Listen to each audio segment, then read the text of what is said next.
Welcome to Off Script Stories, where the conversations are real, the laughs are loud, and absolutely nothing goes according to the script. All right, y'all. So get this. My next guest is someone who has been with me before any of y'all tuned in.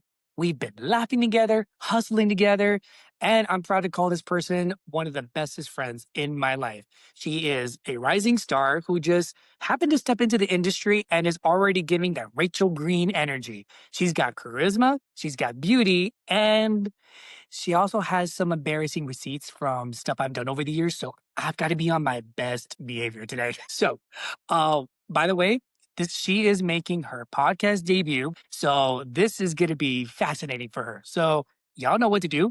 Let's provide a warm welcome to my awesome guest, Ceci. Oh, hold on a second. I think I'm experiencing a technical difficulty. Give me a second. Bitch, I'm here. Thank you for appearing on the podcast. Yeah, hi. Thank you for inviting me over. Hey. That's great. You've had a busy schedule. The fact that you took a lot of the time to get here, which, by the way, tell them about the commercial that you're in. Well, it was my first time, my first commercial. Chris invited me actually, and it was really fun. I enjoyed being around, the people just talking, laughing, getting to know different kinds of people. Like it was a very diverse group, Very. which was really cool. So it was just overall an awesome experience, and just being around this type of vibe, it was wild, like a just completely different world, something that I just wasn't used to. But I mean, yeah, like I'm still learning, and I think that's all we can really do. Well, at least y'all will see that the commercial is going to be airing very soon, hopefully with both of us. So we'll see, cross our fingers that I can be able to release the footage for you all. So in the meantime, she knows that like I said, she's been here long before any of y'all tuned in. So she's very well aware of my fascination with movies, Yeah. which begs the question. So we know my fascination with movies. What's your fascination with movies? Well, I mean, I like different types of genres, but I'm really into rom-coms. I love rom-coms. I love laughing at movies. I think uh I don't like scary movies. I hate scary movies. That's one of the things that I just won't watch. I won't watch anything paranormal, like super scary, where I'm gonna be overthinking everything at night. The spookiest I will go is, I don't know, Chainsaw Massacre. Yeah, I can do a Chainsaw Massacre. How is that basic? That's one of the most gory of the franchise. So what I meant to say, backtrack. What I meant to say is anything that's not paranormal. Like I can do killers. You do know there's killers and paranormal ones. I mean, yeah, but demons, yeah, no. Okay. No demons, nothing religious either. So it now comes my next question. Before coming on the podcast, I had told you to give me a funny anecdote for this segment. So what did you choose to bring for all of us today?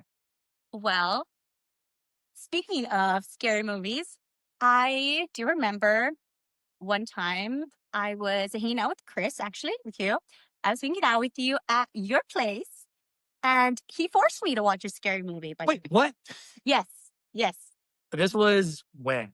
This was in college, during your college years. I don't remember exactly what year, but it was during college years. We would hang out all the time. And I would always go over, we would watch movies. Different. This one instant, he made me watch a scary movie. I don't even know why I would agree to it, but it was Strangers. Oh, yes. So, Oh, I remember. yeah, we were sitting down watching a movie, and you got up. You got up, and I thought you were going to get some snacks or something. Yep. I was sitting on the couch. I think there was a group of us. There It was was. a group of us. There's Yeah. about five of us, I think. And I was on the couch. I didn't think anything of it because I thought he was just, going to go grab a snack, go to the restroom. And you were very into the movie too. I was really into the movie. God, why? Why was I really into the movie? It is the scene where Kristen hears noise from behind the sliding door windows, but the curtains are closed. So she hears something, and I'll let you take that part away. Okay. So picture this. I'm sitting down, watching the movie. I'm really into it. Like, oh, can I cuss? Oh, yeah, you can cuss. Like, oh shit, what's gonna happen? Right. And then out of nowhere, this guy just pops up the same time that who's the actor? The jump scare. Yeah. That during that time, he just pops up and he's like, Ram! You picture this? I'm like screaming, and I'm like, That's why I don't do scary movies. Well, I was behind the couch, mind y'all, when this pop-up scare occurred, and Yeah. it was I remembered I was crying of laughter because her reaction was just priceless. I'm glad you find that amusing. I, however, did not. That was scary. Well, I mean, everybody's entitled to one good jump scare, am I right? Yeah. I'm Okay, sorry. well that was yours and that's it. No more. So after that, I'm not watching any more scary movies with this guy. Oh, except for Frankenstein. We do gotta watch that one together. Oh yeah, we're looking forward to Frankenstein. That is gonna Yeah. be something that I cannot wait to watch. And Guillermo del Toro is Ah, a great director. I've heard it's been doing well in select theaters, so I can't wait to see that one. And, hey, we just watched the Woman in Cabin 10. oh yeah, that was a great one as well. I personally loved it. My friends, I just thought it was great. It was a great thriller. The ending was awesome as well. I didn't like that she, took off and tried to be the savior by herself.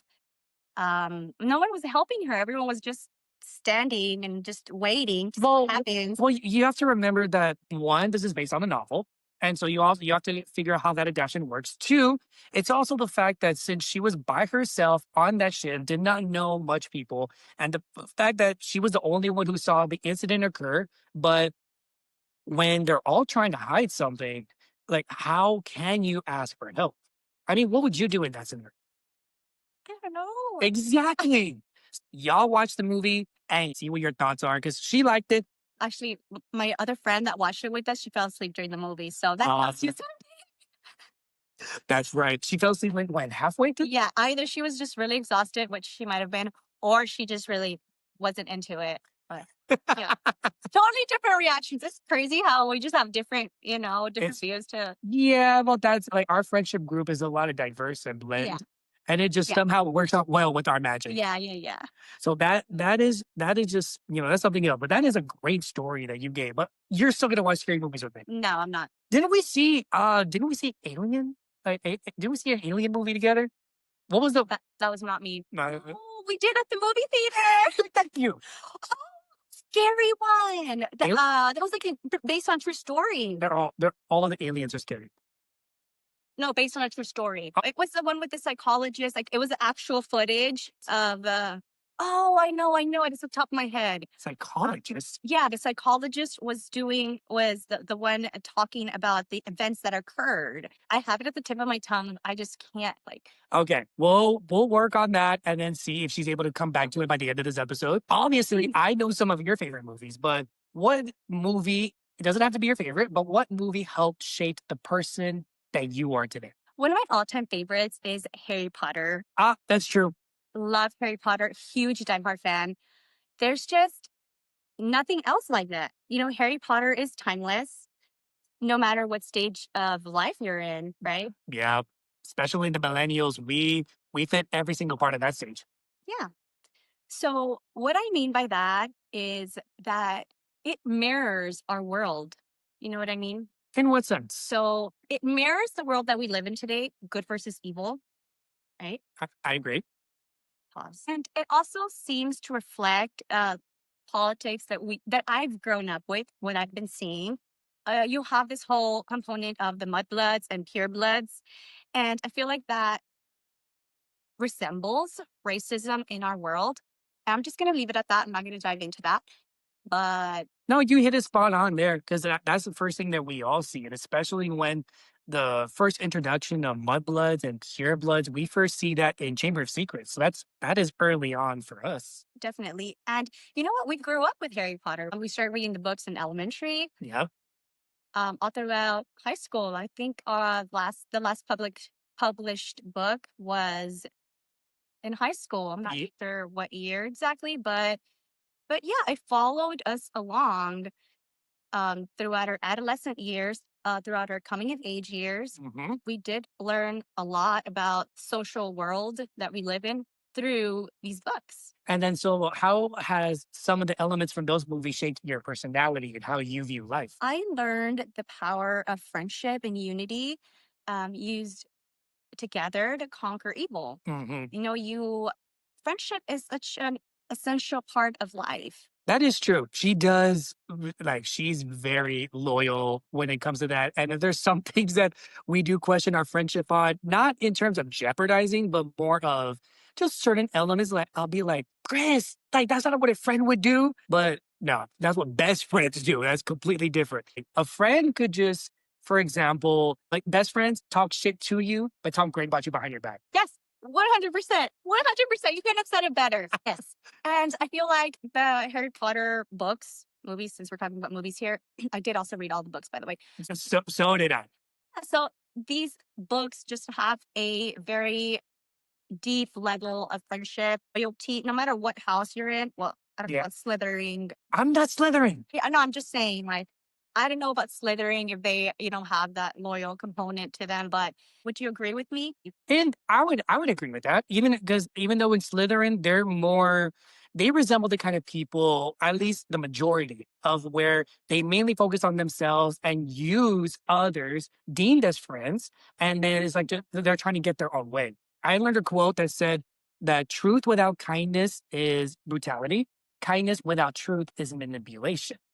Oh, So I like that. so I feel that Slytherin is the kindness without truth is the manipulation. I feel like that's what they resemble because Salazar Slytherin, the snake, and everybody else, you had Hufflepuffs, Ravenclaw, and Gryffindors. Yes, they all merged, and there were some friends there. So I agree with you on that. Yes. So no matter how diverse it is, it's all about the core, which is loyalty and then friendship, and you breathe that in your life today. 100%. And I try to embody that and be that kind of good person that the world needs. I'm also bringing a little bit of magic into the world. Wow, there you go. See, we do need more love, and we do need some more magic up in here. Yeah. Oh, and by the way, let's talk about our houses real quick, just because I'm like a big, huge geek of that. Okay. So we did the quizzes, and I just want to see if y'all can guess what house this guy belongs in. Oh, I just said I'm not Slytherin. Yeah, So that's- no Slytherin is here. Sorry, y'all, but okay. Well, I would tell you what. I will reveal my house on the next episode, and then that way, see if any one of them guess it right, then I will wear something of my house. ooh, I like that. Okay. What about me? What about my house? I already know what house you're in. Well, tell everybody. Funny story. I told her what house she was in because when we took the quiz, it was where we were on a trip in LA and we were having a fun time. We took the Baltimore quiz. She did the quiz same time as I did. And then years later, she thought that she was not in the house, which is Gryffindor. She's in Gryffindor, but she says that she was. I'm like, bitch, you're in Gryffindor. I thought I was Ravenclaw. No. I fit all the Ravenclaw Traits? traits to a T. No, she's probably a Gryffindor son with a Ravenclaw mood. Oh, I love that. Yes. Well, yeah, I'm Gryffindor according to the quiz, Yeah. which is so cool. I like being a Gryffindor. Yeah, well, now we'll just say that you're a Gryffindor son with the Ravenclaw moon. And then as for me, I'm going to leave it up to y'all to guess what that is. So before we wrap up the podcast, is there anything else that you would like to leave for our viewers and listeners? I would just like to say thank you. Thank you for inviting me over. Thank you for letting me be here and to experience this for the first time. This is so fun. I love talking to you. Well, you're kind of stuck with me for life. Yeah. And you know that this is a safe space. Yeah, I love that. And yeah, just y'all go to the movies on Tuesdays. It's discount Tuesdays. Absolutely. So let's do it. Yes, movie theaters, we need to keep them alive. That's where the magic happens, adventures happen. And when you go to hang out with friends, go on a date, is just unforgettable. So y'all listen to Ceci, the Gryffindor, go to the movie theaters. Thank you, Ceci, for appearing on the podcast. And for everybody else, that is Off Script Stories.